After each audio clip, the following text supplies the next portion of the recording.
देशवासियों का चैन मोदी ने लिया है छीन। कोरोना फैलाने में शामिल नहीं है चीन। मासूम से चीन को तो यूं ही किया जा रहा है बदनाम, और नहीं होता है मोदी से ढंग का एक भी काम। कोरोना ने बना दिया है दुनिया को बीमार, और मैं हूं आपका चहेता बदतमीज कुमार। नमस्ते। सारे में कोरोना फैला हुआ है। दुनिया इसके लिए बेवकूफ़ी दिखाते हुए लाल सलाम के अगवा देश चीन को ही जिम्मेदार ठहराने में जुटी हुई है। कहा जा रहा है कि चीन के वुहान से ही वायरस निकलकर दुनिया में फैला है। नहीं, ऐसे कैसे कोई चीन को टारगेट कर सकता है। लाल सलाम वाले तो हमेशा अच्छे ही काम करते हैं, फिर क्यों उसको बदनाम किया जा रहा है। आज अपनी बहन चरखा, शर्मसार और मूर्ख लाठी के बिना बनाई इस खास रिपोर्ट में भिंडी टीवी आपको बताएगा कि कैसे चीन जैसे मासूम देश के खिलाफ दुनिया साजिशों में जुटी है। कैसे मोदी सरकार की लापरवाहियों की वजह से भारत में कोरोना वायरस फैल गया है, और कैसे मोदी के चेले चपाटे सोशल मीडिया पर बकलोली करके मामले को दबाने में जुटे हुए हैं। चलिए शुरू कर लेते हैं। दुनिया में कोरोना वायरस फैला है, लाखों लोग पीड़ित हैं। दुनिया लॉकडाउन जैसी अच्छी चीज का मजा ले रही है। ऐसे वक्त में भी पूरी दुनिया एकजुट होकर चिनैया जैसे कॉमरेडों के पसंदीदा देश चीन को गरियाने में जुटी है। नहीं, ऐसे कैसे कोई चीन को गरिया सकता है। चीनी लोगों की शक्ल देखो, बेचारे कितने मासूम से लगते हैं, कितने क्यूट से दिखते हैं। इनकी शक्ल को देखकर लगता है क्या कि ये बेशर्म जिंदा जानवरों को मारकर खाने जैसे शानदार काम को कर सकते हैं।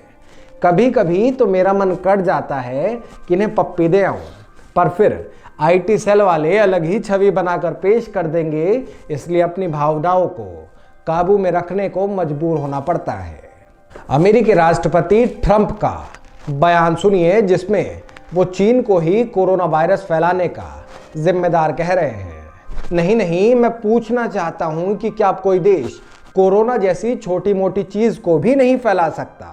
आप सबको इस बात को समझना होगा कि ये सब सरकारों का जिम्मेदारी से भागने का नया तरीका है। हो सकता है गिरती इकॉनमी की जवाबदेही से बचने के लिए चीन को मोहरा बनाया जा रहा हो सकता है कि कल प्लाज्मा डोनेट करने वाले डैशिंग ब्यूटीफुल कूल ड्यूड जमातियों को ही कोरोना फैलाने का जिम्मेदार कह दिया जाए। भारत से भी मैंने आईटी सेल के बंदों की कुछ पोस्ट देखी, जिनमें वो भी व्हाट्सएप यूनिवर्सिटी के प्रवक्ता की तरह चीन को ही जिम्मेदार ठहराने में लगे पड़े थे। नहीं, मैं पूछना चाहता हूं कि अगर चीन ने कोरोना फैला भी दिया तो क्या गलत हो गया। क्या दुनिया को अच्छे दिनों का एहसास कराना कोई गलत बात है। मोदी सरकार ने खुद तो कच्चे रास्तों को पक्का करवा के रिश्तेदारी में लेट जाने पर मिलने वाली इज्जत को खत्म करवा दिया।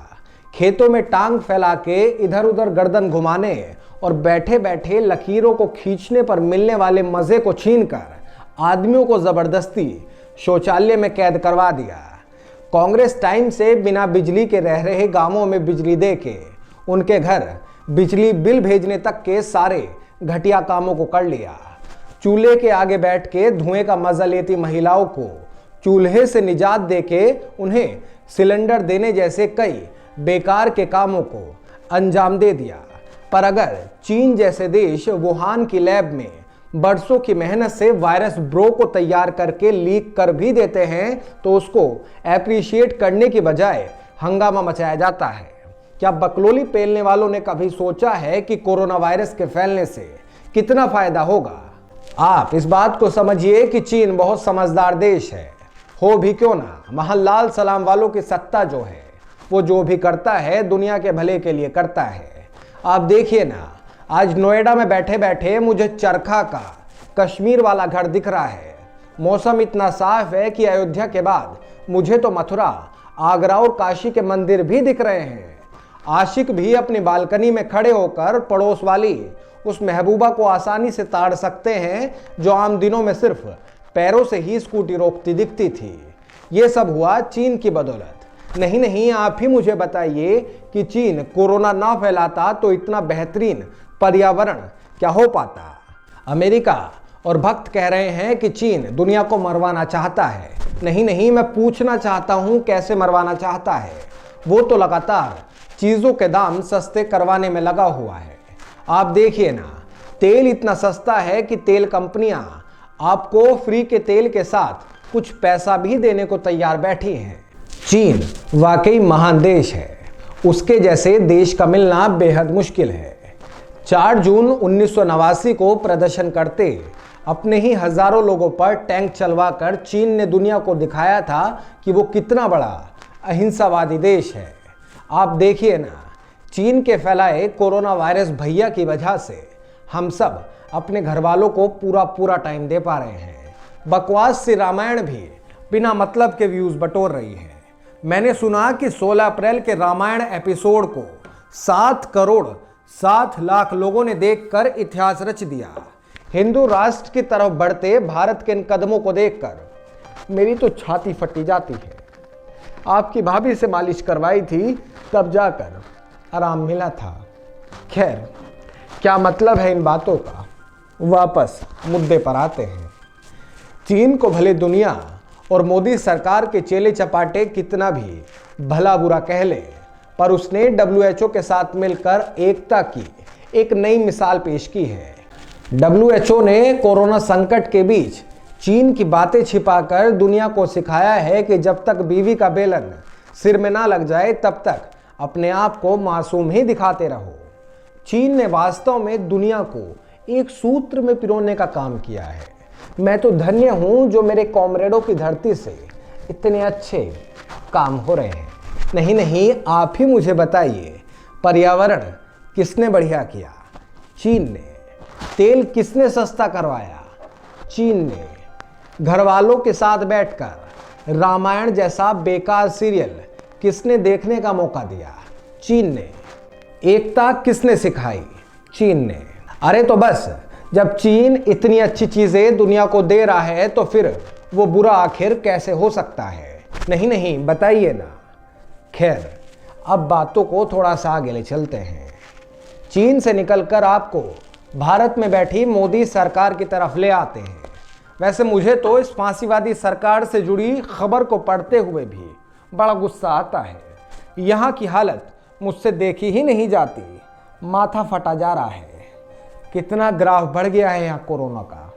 कुछ समय पहले 12,000 को 12 से गुणा करके 72,000 आंसर लाने वाले दुनिया के प्रसिद्ध गणितज्ञ प्रकांड पंडित, जुझारू व संघर्षशील छवि के पाहुल ने तो फरवरी में ही भविष्यवाणी करके बता दिया था कि भारत में खतरा बढ़ने वाला है।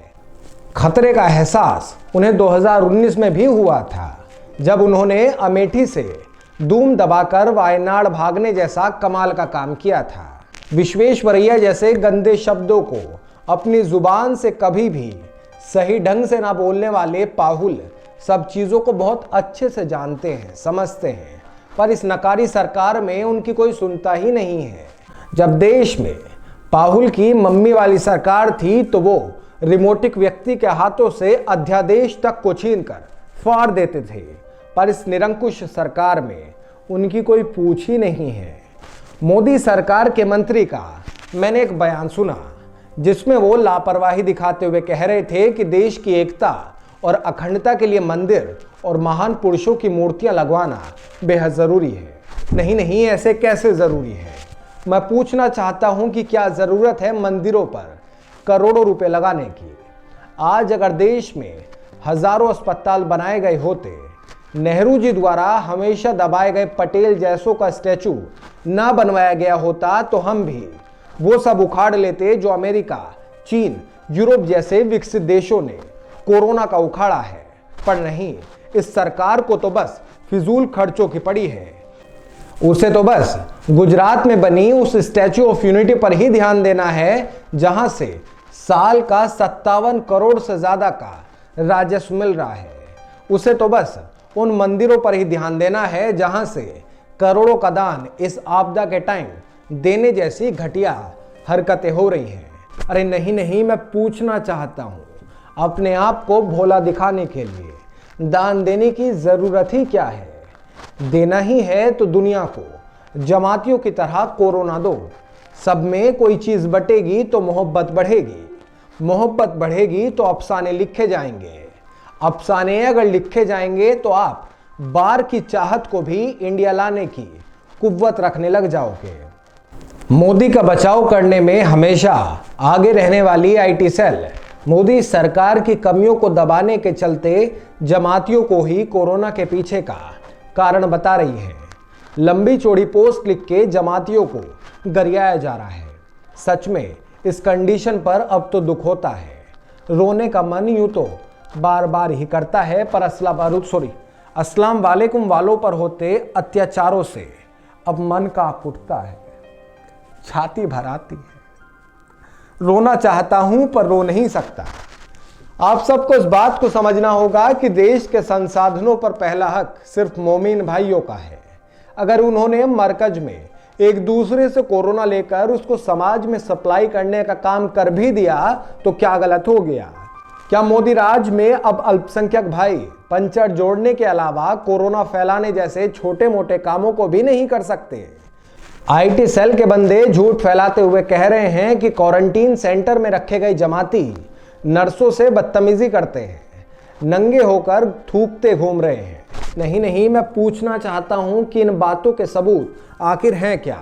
जब नर्सों से जमाती अभद्रता करते हैं, किसी के ऊपर थूकते हैं, तो क्यों जमातियों को 1 मिनट के रुकने के लिए बोलकर वीडियो शूट नहीं किया जाता? करेंगे भी क्यों? उनके बस की ही नहीं है, उन्हें तो बस झूठ फैलाना आता है। मैंने तो आपकी भाभी को बोला हुआ है कि कोई कुछ बोले तो उसको 1 मिनट चुप रहने को बोल दे और फिर मोबाइल चलाकर सब रिकॉर्ड कर ले। ज्ञानी हूं तो ज्ञान तो खैर दूंगा ही। आप इस बात को समझिए कि चीन ने कोरोना हमारे भले के लिए ही फैलाया था, पर दुनिया ने उसे मुन्नी की तरह बदनाम कर दिया। जमातियों ने लोगों को तोहफे में कोरोना बांटा तो उसकी बुराई होने लग गई। जिन पाहुल जी ने देश का भला चाहा उनकी सुनी ही नहीं गई।